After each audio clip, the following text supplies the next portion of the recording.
What was your life like before you joined the Navy? Well, I was one of 9 kids in St. Louis, Missouri. Oh, wow. My dad was a doctor, and we had a lot of, I have to admit, we had a lot of privileges. Maybe a lot of you guys do too, in this neighborhood.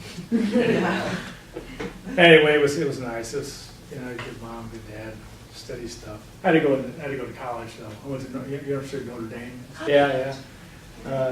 Anyway, when we walked up there, because we still had a draft on at the time, and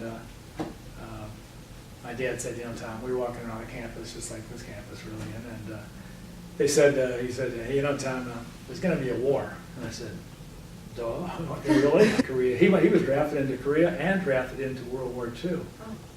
So we went up and talked, and he said, look, it's going to be a war, Indochina, we know it's going to come. And we had Korea earlier, and then they said, my dad said, hey, you don't want to be in a foxhole, Foxholes are dirty, ugly, eat well, you sleep in mud, wet, everything's wet. That's crazy. Rains. You don't want to do that. Yeah. No, I'd already had some experience with boats because we had a little sailboat. Did you ever go to Life magazine? No. Life magazines are too fun. But I spent a lot of time in 7th and 8th grade going through all this stuff. That's why I got kind of militarized, I guess. Yeah. I mean, nobody's a war lover. I'm not. But we knew when something happens, you got to go and do it. And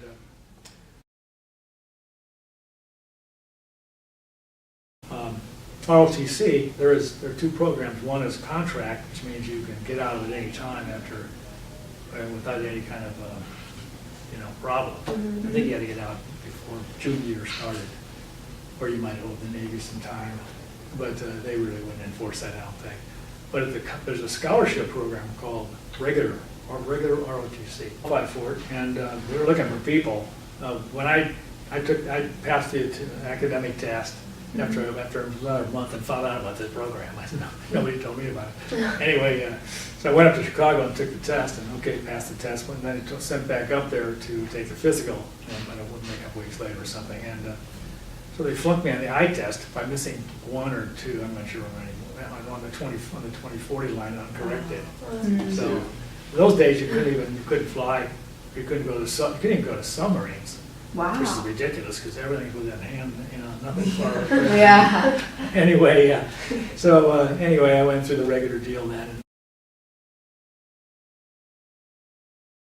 What was your first day like? Do you remember? Yeah, my first day was July 4th, I went over there on July 4th. Cool. I was supposed to report on July 5th, but I didn't want to report on July 5th. Nothing romantic about that. So it was a Sunday, July 4th, which was fine. And then so I changed into uniform. I'm supposed to report in uniform, I was told. What do I know? Anyway, so I went into the bathroom at the filling station. The floor was wet and everything else was kind of messed up. Either way, I went and reported in, and at least they stamped them July 4th. So that's all I heard about. Yeah. It gets worse. What was the training like when you first got there? Training is funny. It really is funny. It wasn't really very good training. They sent me to a school that I didn't need. It was 2 weeks of school in amphibious landing, and I was not going to need that because I was going to be in small boats. Yeah. The U.S. Navy during the Vietnam War had many duties. They were a big partner with the Air Force during the Rolling Thunder and Linebacker air campaigns, as well as many key battles. The Navy also developed highly effective blockades that prevented the resupply of enemy forces by sea. Their boats also transported Marines operating in Corps 1 and provided them with extensive medical support.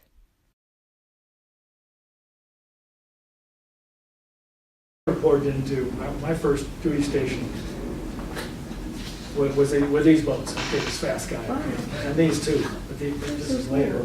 So what happened was, and a good story is, John Rapp, who I do keep touch with, he was my gunner's mate down in South Vietnam later. But we were practicing we were working on a project for shoulder-fired heat-seeking anti-aircraft missiles. On there, on this boat, you can see there are antennas on both sides.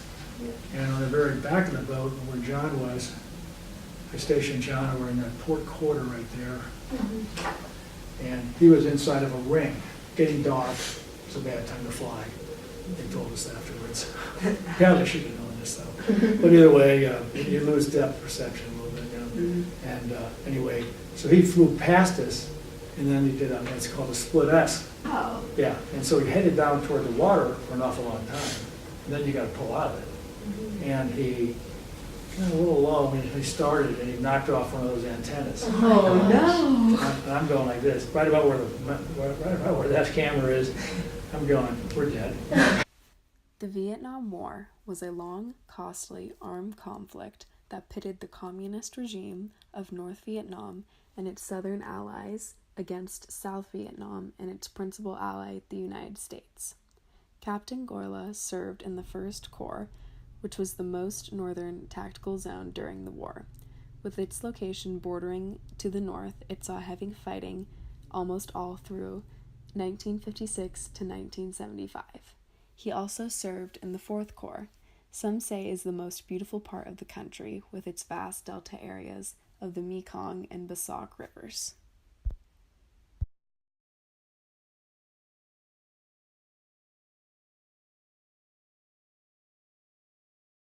Yeah. Yeah. The neat guys. The guy in the middle is a Vietnamese kid.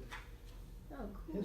His family, he was our interpreter. He lived upstairs in a little hotel with us in this little mangy little town. It was a real nice town, really, but there was no real security there. We have 2 other Vietnamese guys with us. One could speak pretty fair. He was a good interpreter. These were all good scouts. They would go out and make, the SEALs trusted them thoroughly. Okay, here's the other guy. One of our other, so this is one of the guys that went with this same SEAL team. It was Nguyen Van Bay. He didn't speak any English at all, but we trusted him too, and he'd go out with the other interpreter, one of those other guys, and they'd look over situations that for the SEAL teams. The SEAL team gave instruction on what to do. Cut to the bad part, okay. It is. I mean, I really felt bad about it too. They came back to the boat one day, carrying him in a net bag. Anyway, he was killed. He was shot in the neck in a firefight. And anyway, it was too bad. We all liked him. He was a great guy. And anyway, so the real problem was he was extra legal. You know, the American didn't want to take care of his body. The Vietnamese had no interest at all whatsoever. The Vietnamese Army, no. Navy, no. Our Navy, I mean, I was kind of like the do guy, you know, let Gorla do it. Anyway, I just volunteered actually. I said, we got to do something with it. So I took the interpreter, we went out into town, and we bought a casket.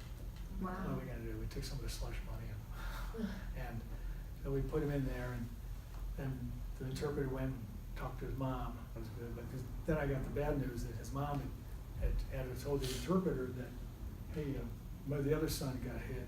I don't know how many sons there might have been, or daughters or anything, but anyway, he got hit in the head with some kind of a crossfire. Now, whether he was a BC or not, I don't know, but either way, you know, you kind of want to take care of people. So we went back up there. We borrowed an Army Red Cross vehicle, and we carried him. We went over and got him, and they met us. And you never know what you're going to run into, though. It was a little dicey. Yeah. Anyway, we went up to Saigon, and it took a day and a half to find him somebody to take him. Wow. And Wow. finally got him in this little hospital. It didn't look like much of a hospital. So anyway, I really had to go back home and get to work. Yeah. I had a job to do still. Yeah. Anyway, Nice I felt like I think I owed it to him, you know. Yeah. It was unrestricted, Unrestricted? Oh, which means I could have been command yeah. Wow. Impressive. if they had the guts to give me that job. I don't know if you One of the many ranks in the U.S. Navy is a line officer. A line officer is a commissioned officer who exercises general command authority and is eligible for operational command positions, as opposed to officers who normally exercise authority within a specialty. There are two different types of line officers, an unrestricted line officer and a restricted line officer. A restricted officer is not eligible from command at sea. An unrestricted officer is a commissioned officer of the line and who is qualified for command at sea of the Navy's warfighting units such as warships, submarines, aviation squadrons, and SEAL teams.